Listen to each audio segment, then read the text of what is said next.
नमस्ते and welcome to this exciting episode of Saithology debunking mythology. Saithology के इस episode में आपका बहुत बहुत स्वागत है। मिथोलॉजी शब्द का यूज कभी करें ना। अब चलते हैं भारत की तरफ, किस तरह भारत की प्रिपरेशन चल रही है। जैसे कि टाटा और डीआरडीओ से कोई कॉम्बिनेशन से 120 से 300 किलोमीटर की रेंज के नए पिनाका रॉकेट्स भारत बना रहा है। दूसरा, प्रलय की उसने वापस टेस्टिंग करी सालों रेंज में। फिर तीसरा, भारत ने डावोस में एआई में अपनी सुप्रीमेसी बताई। देखिए, बिना भारत के एआई नहीं चल सकता, बिना भारत के अमेरिकन इकोनॉमी भी नहीं चल सकती, और बिना भारत के बाकी जो अमेरिकन इकोनॉमी में आजकल पैसे की बहुत तंगी है। आप सीक्वेंस देखिए, डीमोनेटाइजेशन किया भारत ने, उससे पाकिस्तान और यूके दोनों की इकोनॉमी गई। यूके की इकोनॉमी जाने के बाद धीरे धीरे अमेरिकन इकोनॉमी का भी कोलैप्स शुरू हो गया। उसका कनेक्शन उससे नहीं है, उसका कनेक्शन डी डॉलराइजेशन से है कि they misuse dollars and misuse sanctions. Okay, उससे उनका हुआ। So all these things have happened in the last few days. Davos में आपको पता है, मैंने बताया था आपको, ग्रीनलैंड में ट्रम्प ने आर्ट ऑफ डील किया। उन्होंने $0 इन्वेस्ट करके सारे एसेट्स की ओनरशिप ले ली। लेकिन डेनमार्क ने अपना फेस सेव करने के लिए बोला कि उन्होंने कुछ दिया ही नहीं है। वो तो वही दिया है जो उन्होंने एग्री किया था पहले, कि जहां पे आयरन डोम लगेगा उस एरिया को सॉवरेन माना जाएगा और वो इनडेफिनिट पीरियड के लिए अमेरिका को दिया जाएगा। अब इनडेफिनिट पीरियड तो पृथ्वी पे एग्जिस्ट ही नहीं करता किसी के लिए, समझा? उसको कोई मीनिंग ही नहीं है। लोग बोलते हैं ना कि हम काल का अंत किसी ने देखा ही नहीं। काल तो परमानेंट है, साइक्लिकल है ना। तो इनडेफिनिट काल तो होता ही नहीं है मनुष्य के जीवन के लिए। तो वो क्या बोलते हैं ना, उसको पोस्ट डेटेड चेक्स हैं जो कभी इनकैश होने वाले नहीं है। ये आपको अगर असली चीज समझना है इस पृथ्वी पे अभी क्या चल रहा है, वो ये है कि काल बदल रहा है। मतलब कलयुग की घोर, अभी थोड़े दिनों में कलयुग में क्या होता है, साइकिल्स में चलता है। अभी कलयुग में अच्छा समय शुरू होने वाला है, सनातन धर्म का समय शुरू। अच्छा समय का मतलब है वेदों की संप्रभुता, वही होता है अच्छा समय। बाकी सब बेकार। जहां पे पॉपुलेशन धार्मिक हो, कर्म बंधन से निकलने की कोशिश करे, तो आप देखेंगे सारे मंदिर ऊपर आ रहे हैं सब तरफ से, हर तरफ हर जगह विष्णु की मूर्ति निकल रही है, शिव की मूर्ति निकल रही है। और लास्ट ईयर मैंने प्रूव भी किया था कि मैक्सिको में उष्ण की पूजा होती है, जो कि वीनस है, जिसको बोलते हैं शुक्राचार्य की पूजा होती है, वही वहां के गुरु है। तो ये सब चीजें बाहर आती जा रही हैं, सब बाहर आती हैं और भी बाहर आएंगी। ऐसा नहीं कि अभी तो सिर्फ शुरुआत है। और इसमें फिर आप देखेंगे कि भारत से अजीत डोभाल जब गए, देखिए अजीत डोभाल जी जो रॉ के हेड नहीं है, वो नेशनल सिक्योरिटी एडवाइजर है। उनका पोजीशन इज पॉलिटिकल, वो कैबिनेट रैंक में है, उनके अंडर बाकी एजेंसीज भारत की काम करती हैं। तो जब वो कहीं पे जाते हैं तो वो भारत के विषय से सोचते हैं, किससे डील किए जाए, किससे कौन सा डील साइन अप हो, किससे, तो ये इसलिए जाते हैं वहां पे। और एक जगह तो बनाई हुई है डावोस स्विट्जरलैंड में कि सब लोग आके डिस्कशन करें, पूरी दुनिया के बारे में सोचें और उसमें अपना योगदान करें। भारत ने ईयू के साथ जो फ्री ट्रेड डील साइन करी है, वो मदर ऑफ ऑल डील्स लोग बोल रहे हैं, लेकिन भारत उसमें प्रिकॉशंस भी लेगा। मैंने आपको पिछले किसी वीडियो में बताया था कि किस तरह जर्मनी भारत के नेवल सेंटर में बैठ के ऑब्जर्व करना चाहता है नेवल मूवमेंट्स ऑफ इंडिया। वो सप्लाई भी कर रहा है सबमरीन्स, लेकिन भारत का प्लान कुछ और है। टीओटी चाहिए उसको इंजन्स का टीओटी चाहिए, अपने फाइटर प्लेन्स खुद बनाने चाहिए उसको। और कावेरी का भी टेस्टिंग उसने शुरू कर दिया है, क्योंकि अगर भारत को शक्तिशाली बनना है तो सैन्य शक्ति के द्वारा ही होता है। असुर लोग को सैन्य शक्ति के अलावा कुछ समझ में नहीं आता। जब तक आप उनको किसी युद्ध में हराते नहीं है या उनको डर नहीं होगा कि आपसे हार सकते हैं, तब तक वो आपके विरुद्ध प्लानिंग करते रहेंगे। तो भारत को अपना शांतिपूर्ण अप्रोच जो है भारत बदल रहा है, और भारत जो है बोल रहा है कि भाई हाँ, गुप्तचरी नंबर 1, दूसरा सेनाएं, तीसरा डिप्लोमेसी तब यूज की जाती है जब जो है आप नेगोशिएट नहीं कर सकते, आपकी स्ट्रेंथ कम है, तो वहां पे डिप्लोमेसी यूज की जाती है। तो बातचीत में भारत का जो फिजिकल रुख है, मिलिट्री फर्स्ट, बट साम दाम भेद दंड। तो जब लोग देखते हैं कि सेनाएं हैं पीछे, उसके बाद साम भी काम करता है, दाम भी करता है, भेद भी करता है, फिर दंड करता है। दंड हमेशा आखिरी होता है। ओके, भेद मतलब डिफरेंशिएशन, और दंड जो है आखिरी होता है। तो कोई रिजॉर्ट नहीं रह गया, तो जो पहले आपने प्रोजेक्ट किया था वही अब लास्ट में आने वाला है। आपने देखा होगा अमेरिका ने भी ये स्ट्रेटेजी यूज करी, सेनाओं को पहले यूज किया। पहले उसने 15-20 हजार सोल्जर्स क्रिएट किए ग्रीनलैंड को इन्वेड करने के लिए, सारा उसने काम किया। फिर उसके बाद आके डावोस वो पहुंचे, और उसके बाद उन्होंने बात किया। वो भी वो मेन प्लेन में नहीं गए, वो एक सेकेंडरी प्लेन में गए, क्योंकि पहला प्लेन उनको खराब हो गया था ट्रम्प का। और ट्रम्प ने बहुत सारा उधर बातें किया। ट्रम्प ने यहाँ तक बोल दिया, यूरोप के बारे में बोल दिया, बाकियों के बारे में बोल दिया। और अब ट्रम्प रिवर्स हो गए उन सब चीज़ों से, क्योंकि वहाँ पे जाके वो सब उनके दिमाग में चल रहा था। अब जाके वो उनका रिवर्सल शुरू हुआ। रिवर्सल कैसे शुरू हुआ कि अरे ये तो सत्य नहीं था जो मैं बोल रहा था, वो तो सत्य था ही नहीं। तो अब सत्य क्या है, अब उस पर उनका रिवर्सल शुरू हो गया। तो द पॉइंट इज कि ये जो भारत ने जो मूवमेंट्स किए हैं बड़े स्ट्रेटेजिक हैं, बड़े अच्छे हैं। देखिए, मैं तो धर्म की चीज बात करता हूँ, और कुछ मूव्स जो हैं बाकी कंट्रीज के, जैसे कि मैंने आपको पहले बताया था कि वेनेजुएला सरेंडर, वेनेजुएला तो आर्टिफिशियल प्रोग्राम था। और मैंने आपको ये भी बताया था कि मैक्सिको सरेंडर करेगा, कर दिया उसने, उसके ट्रूप्स अमेरिका आ गए ट्रेनिंग के लिए। और उसके बीच में अमेरिका ने बम्बार्डमेंट भी कर दी मैक्सिको में, किसी ने बताया भी नहीं, कोई मीडिया ने ब्लैकआउट कर दिया, जबकि अटैक चल रहा था वहाँ पे। जम के यूएस ने एक्शंस लिए वहाँ पे। और सारे कार्टेल्स किसको बिलोंग करते हैं, अमेरिका को बिलोंग करते हैं, समझे आप। वही वेपन्स खरीदते हैं। कौन वेपन्स खरीद रहा है, वही लोग खरीद रहे हैं। किस पैसे से, ड्रग के पैसे से खरीद रहे हैं। और फेंटेनिल की फैक्ट्रीज बंद करने का उन्होंने कोशिश किया, पता लगा वहाँ पे चाइनीज इन्वॉल्वमेंट है, उसको बंद नहीं कर सकते। सो दे आर कंटिन्यूइंग, क्योंकि फेंटेनिल को कभी कभी लोग दवाई के जैसा भी यूज़ करते हैं। कुछ इंडस्ट्रीज में, फार्मास्यूटिकल में बड़ी स्मॉल क्वांटिटीज में, माइक्रो क्वांटिटीज में इसको यूज़ किया जाता है। So now the ball is in American court. और अभी अमेरिकन, भारत ने बहुत बड़ा काम किया इसमें। एक उन्होंने लिस्ट निकाल दी, it's called responsible nations index to counter propaganda. अब रेस्पॉन्सिबल इंडेक्स की लिस्ट में USA is 66, Russia is 96, Pakistan से भी नीचे, पाकिस्तान इज एट 90, और Singapore is number 1 and Bharat is number 16। UK जो है 25वें नंबर पर है। ओके, इजराइल 43 नंबर पर है। ये है responsible countries list. So Bharat has created its own list now. So USA is number 66 in the rank of countries as a responsible nation. It's not a responsible nation. सबको मालूम ही है। उसमें अगर आप देखेंगे कि यूरोपियन कंट्रीज के, जैसे स्विट्जरलैंड नंबर 2 है, डेनमार्क नंबर 3 है, साइप्रस नंबर 4 है, स्वीडन नंबर 5 है, जैकिया is number 6, Belgium is number 7, Austria is number 8, Ireland is, तो European many countries of Europe are there. थोड़ा सा और इम्प्रूवमेंट होना चाहिए, but I don't know the criteria, but it's a wonderful movement. और अब भारत को अपने खुद के प्राइजेस होने चाहिए। भारत इज 1.4 बिलियन पीपल, और मैंने आपको पहले बताया दूसरों को जज करने का अधिकार तो सिर्फ वेदों के फॉलोअर्स को है और किसी को नहीं है। जो वेदों के अनुसार रहता है उसी को धार्मिक बोला जाता है, जो वेदों के विपरीत चलता है उसको अधार्मिक बोला जाता है। तो जो रेस्पॉन्सिबल कंट्रीज के लिस्ट है उसमें तो भारत का नंबर 1 वो होना चाहिए, क्योंकि वेदों के अनुसार तो एक ही कंट्री चलता है। हम लोग मानते नहीं है, वो बात अलग है, लेकिन जो वेदों का अनुसरण करेगा वही तो नंबर 1 होगा, वही तो भगवान के अनुसार चल रहा है, बाकी तो कोई नहीं चल रहा है। So there should be another list also which is with धार्मिक कोशेंट ऑफ कंट्रीज। तो आपको पता लगेगा कि अधार्मिक कंट्रीज तो उधर रहने वाली नहीं है जो वेदों को नहीं मानती। ओके, हमको क्यों टॉलरेट करना है अधार्मिक कंट्रीज को। असुरों को दिए हुए वचन का भी पालन नहीं किया जाता, समझे आप। धर्म अलग होता है। असुरों को, जो वेदों के विरुद्ध है तो असुरिक हो गया, उसको तो दिए हुए वचन का भी पालन नहीं किया जाता। ओके, और भारत ने एक और बात बोली, बड़ी भयंकर बात बोली, कि बोलते हैं there is no such thing as the Indian growth model. Okay, ये इकोनॉमिस्ट बोलता है, द इंडियन ग्रोथ मॉडल। अरे फिर कौन सा मॉडल चलेगा? इकोनॉमिस्ट को बोलना चाहिए कौन सा मॉडल चलेगा। आपका चलेगा जो हर 8 साल में कोलैप्स करता है, 3 साल में कोलैप्स करता है।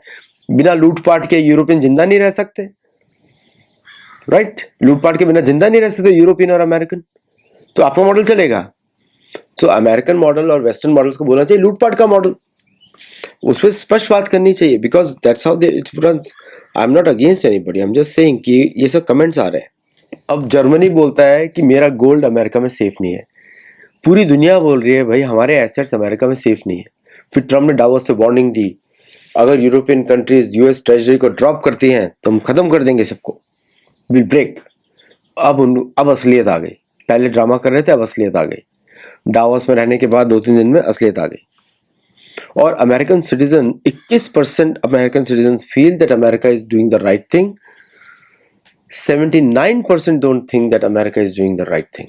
Okay, this is a very striking information. आज अमेरिका, मैं समराइज करके बता रहा हूँ so that you get the just of everything, और मैं एक लाइन कमेंट्स भी दूंगा बस। आज अमेरिका ने WHO को ऑफिशियली छोड़ दिया, तो पीओके का मार्ग खुलता जा रहा है, क्योंकि भारत को पीओके चाहिए, लिलित बाल्टिसार चाहिए, अक्साई चीन चाहिए, और भारत को हेनरी मैकमोहन राइन को कचरे के डिब्बे में फेंकना पड़ेगा। कॉलोनियल लेगेसी है, भारत के लिए बिल्कुल भी ठीक नहीं है। हमारा भारत तो वियतनाम से लेकर सीरिया तक है, और सीरिया ने भी अमेरिकन फोर्सेस को बाहर फेंक दिया, इराक ने भी फेंक दिया। तो 2 lands are independent of American forces. तो मिडिल ईस्ट से विड्रॉल बड़ा तेजी से हो रहा है, फुल फ्लेज्ड, क्योंकि इसराइल को भी नहीं चाहिए अमेरिका वहां पे। जितनी गड़बड़ी अमेरिका ने मचाई इसराइल के साथ, किसी और ने नहीं मचाई है। ओके, तो times are changing very fast, और आप देखिएगा थोड़े दिनों में भारतीय businesses will come up in a big way. और मैं चाहता हूं कि भारतीय businesses should think in a different way. मेरी बुक है सोल ऑफ बिजनेस, उसको आप जरूर पढ़ें, क्योंकि मैंने अपने पूरे जीवन में धर्म का पालन किया है, काम करते वक्त भी, जब करता रहता था, और सभी प्रकार के जो बैड बिहेवियर से दूर रहता हूँ, आदतों से भी। सो उसको आप जरूर देखें, बिकॉज हम धार्मिक तरीके से भी बिजनेस को बढ़ा सकते हैं। ऐसा नहीं कि नहीं हो, कि मेरे को अवार्ड्स मिले हैं सेल्स के, उस पर कि how much sales I have done, तो उस पर सॉफ्टवेयर सेल्स में, तो धार्मिक तरीके से बढ़ा सकते हैं। जैसे अगर हम भारतीय मॉडल बोले तो वणिक मॉडल मैंने क्रिएट किया है, कि किस तरह हम धर्म का प्रयोग, मतलब धार्मिक बिजनेस को जनरेट करें, धार्मिक तरीके से बिजनेस करें, और धार्मिक तरीके से जीवन भी जिए, और उसको जी कर भी अच्छा बिजनेस कर सकते हैं। मैं बहुत बड़े बड़े जो बिजनेसमैन उनके नाम बता सकता हूँ, जिनको पर्सनली जानता हूँ, जो अपने जीवन में धर्म के अनुसार रहते हैं, है ना। मुकेश अंबानी जो एक है, सबको पता है कैसे रहते हैं वो। आप don't go by Reliance Industries, क्योंकि रिलायंस इंडस्ट्रीज अलग है और ओनर अलग है, बट ओनर इज फॉलोइंग धर्म। ऋषिकेश मफतलाल है, अनिल अग्रवाल है, दीज आर ऑल वेरी धार्मिक बिजनेसमैन। यश बिरला की फैमिली बड़े धार्मिक बिजनेसमैन है, अदानी, ये अच्छे बिजनेसमैन है। ये लोग अपने जीवन में धर्म का पालन करते हैं, उस पर भी इतने बड़े बन गए। तो ठीक है, धर्म से ही अर्थ आता है, अर्थ से धर्म की सेवा होती है। अगर धर्म से अर्थ की सेवा नहीं होगी, अर्थ से धर्म की सेवा नहीं होगी, तो वहीं पे फिर काम आ जाता है, फिर उसमें आप गिर जाते हैं, पतन हो जाता है फिर आपका। तो धार्मिक तरीके से भी आप बिजनेस कर सकते हैं। ओके, सो अब ये जो समय है बदल रहा है, और हम लोगों को इंडियन मॉडल, वणिक मॉडल, जिसको मैं बार बार प्रमोट भी करता हूं, और उसके अनुसार हमको बिजनेस करना पड़ेगा। किस तरह हम अर्थशास्त्र के अनुसार अपने बिजनेस के डिपार्टमेंट सेटअप करें, और उससे हम वणिक मॉडल यूज करें, ताकि हम फोकस ऑन प्रॉफिट ओनली उस पर करें। देखिए, वो हमको कोई यूरोपियन मॉडल सीखने का जरूरत नहीं है, कुछ नहीं। मेरे को लगता है कभी कभी जो भी एजुकेशन हम लोग को दी जाती है वो टोटली इनकम्पैटिबल विद अवर धर्मशास्त्र। ऐसा नहीं होता था कि पहले लोग बिजनेस नहीं करते थे, पहले भी करते थे। पहले के पुराने मॉडल्स पे बिजनेस करते थे तो भारत का शेयर था 26% ऑफ द वर्ल्ड इकोनॉमी। कुछ लोग भारत और चीन तो भारत का ही प्रांत है, तो भारत और चीन का 60%। हमारी सबसे बड़ी कमी ये हुई, हमने सेनाएं नहीं रखी। हमको सेनाओं को फर्स्ट प्रायोरिटी देनी चाहिए। 5% should be GDP should be for the armies and the navies and the air force, for the large reason that we protect, है ना। इसलिए हमको लूट के चले गए लोग। जब चोल महाराजा थे, उन्होंने सेनाओं के बल पे धन जीता। अर्जुन जब राजसूय यज्ञ करता था, सेनाओं के बल पे वो राजसूय यज्ञ किया। तो सेनाओं को हम कैसे भूल गए, और यही हमारा फॉल्ट था अर्थशास्त्र के अनुसार। अब वणिक के अनुसार अब बिजनेसमैन तो क्षत्रिय और वैश्य दोनों का कॉम्बिनेशन है, ब्राह्मण का कॉम्बिनेशन होता है बिजनेसमैन, क्योंकि कहीं ना कहीं उसको ज्ञान की बातें करनी पड़ती है, अपनी साधना मेंटेन करनी पड़ती है, फिर उसके बाद उसको कार्य करना पड़ता है। तो जो पहले के लोग भी, हमारे पुराने लोग भी अच्छा बिजनेस करते थे, इनफैक्ट वर्ल्ड लीडर्स थे। जब से हमने वेस्टर्न मॉडल फॉलो करना शुरू किया तब तक हमारे प्रॉब्लम्स आ गई।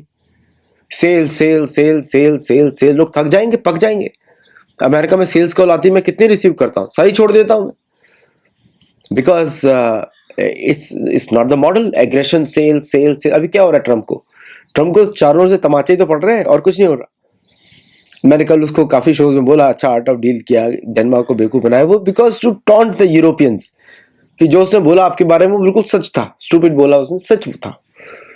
लेकिन हम तो भारत के हैं, हमारा तो भारतीय ओरिजिन है, नेटिव सोच है, इंडिजिनस सोच है। अभी मेरा चीफ से बात हो रहा था, तो हमारे नेटिव में अपाचे ट्राइब के, वो बात कर रहे थे किस तरह हमारी वैल्यूज भारत से मिलती हैं, हम गायों की रक्षा करते हैं, हम गायों की पूजा करते हैं, बोल रहे थे, चीफ बोल रहे थे, जेरोनिमो के डिसेंडेंट। तो और ये लोग कन्वर्ट हुए फोर्स की वजह से थ्रू द चर्च, लेकिन अब वापस वो आ रहे हैं, अपनी भाषा पे ध्यान दे रहे हैं, देवनागरी का प्रयोग शुरू कर दिया अपाचे में हमने। सो द पॉइंट इज कि we have to think in our way. हम वैसे ही रिच थे, और देखिए हमारा एजुकेशन सिस्टम जो है वो पुरानी पद्धति के अनुसार नहीं है। 5 वर्ष के बालक से 12 वर्ष के बालक तक पूरा एजुकेशन समाप्त हो जाता है, क्योंकि जब बालक 12 वर्ष का होता है तो ऑलरेडी बड़ा हो चुका है, उसके अंदर सोच है। फिर 12 से 14 वर्ष तक उसको शिक्षा दी जाती है स्किल्स की, जो उसके गुरुकुल में उसके गुरु बताते हैं कि ये स्किल्स आपके लिए अच्छे हो सकते हैं, आप चूज करिए। और हमारे गुरुकुल में कभी भी बच्चों को मारना नहीं बोला गया है, बच्चों को आप छू भी नहीं सकते, ये गुरुकुल के नियम होते हैं। आप उनको सिर्फ बात से बात कर सकते हैं, उनको आप नॉन फिजिकल दंड दे सकते हैं, लेकिन पिटाई नहीं होती कभी भी। सख्ती होती है, पिटाई नहीं होती। सख्ती शुरू से रहती है, लेकिन किसी को हाथ नहीं लगा सकते आप, ये गुरुकुल सिस्टम है। और जब वो बच्चा निकलता है अपनी भाषा में, जो भी भाषा है, तेलुगु बोले, तमिल बोले, या कोई और भाषा बोले, मराठी बोले, हिंदी बोले, संस्कृत बोले, उसके बाद उसी भाषा में उसको स्किल बेस्ड ट्रेनिंग दी जाती है 12 से 14 वर्ष। और फिर उसके बाद 14 वर्ष के बाद वो बालक जो है पूरी तरीके से मैच्योर है to go out in the world. ये है वणिक मॉडल, है ना।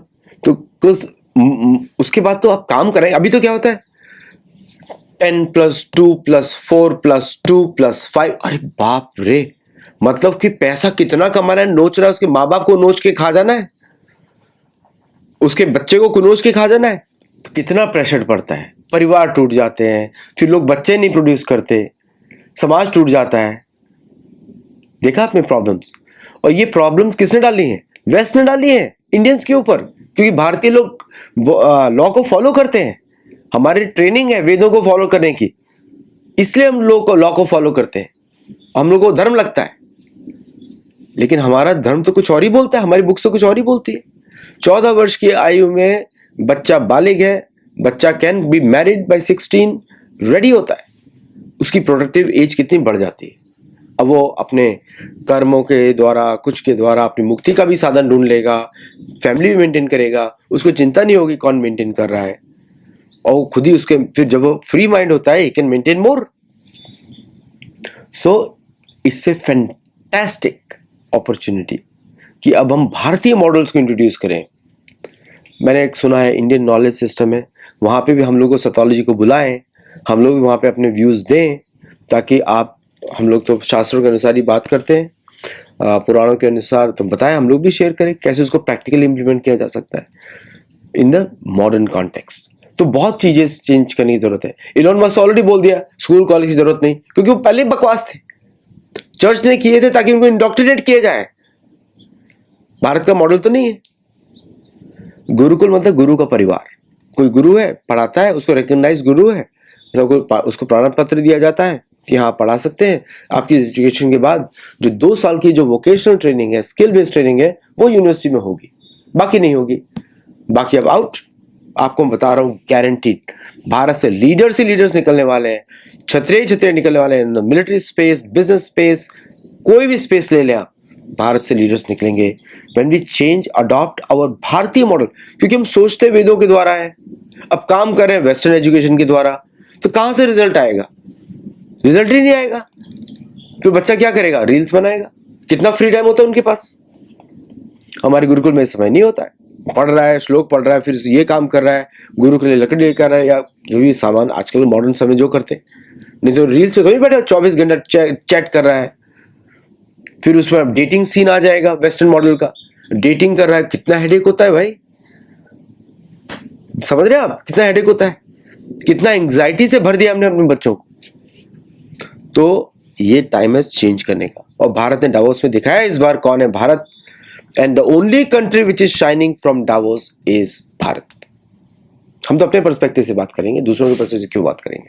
बाकी सब लड़ रहे हैं क्योंकि असुर है, उनको सिर्फ लड़ना आता है, मारना आता है, लूटना आता है, चोरी करना आता है, और वो कुछ नहीं आता उसके अलावा। सोफिस्टिकेटेड सूट्स के पीछे चोरी छिपी है भाई। हमारा धोती कुर्ता में जो साधारण व्यक्ति है, चलो रिक्शा ही चला रहे हैं, एटलीस्ट ऑनेस्ट तो है। ये तो देखिए, यू नो, हमारे तो कितने शोज जो कमेंट्स करते हैं, शोज में जुड़ते हैं वहां से, और ऑनेस्ट तो है। यही हमारी देन है। राम बोलते ना, एक ही नारा एक ही नाम, जय श्री राम, जय श्री राम, जय जगन्नाथ। और हमारे मेंबर्स बनिए, मेंबर्स ओनली वीडियोस देखिए, हमारे साथ गुरुकुल में जुड़िए, और इस विषय पे और भी हम डिस्कशन कर सकते हैं। नमस्ते एंड जय जगन्नाथ। Thank you.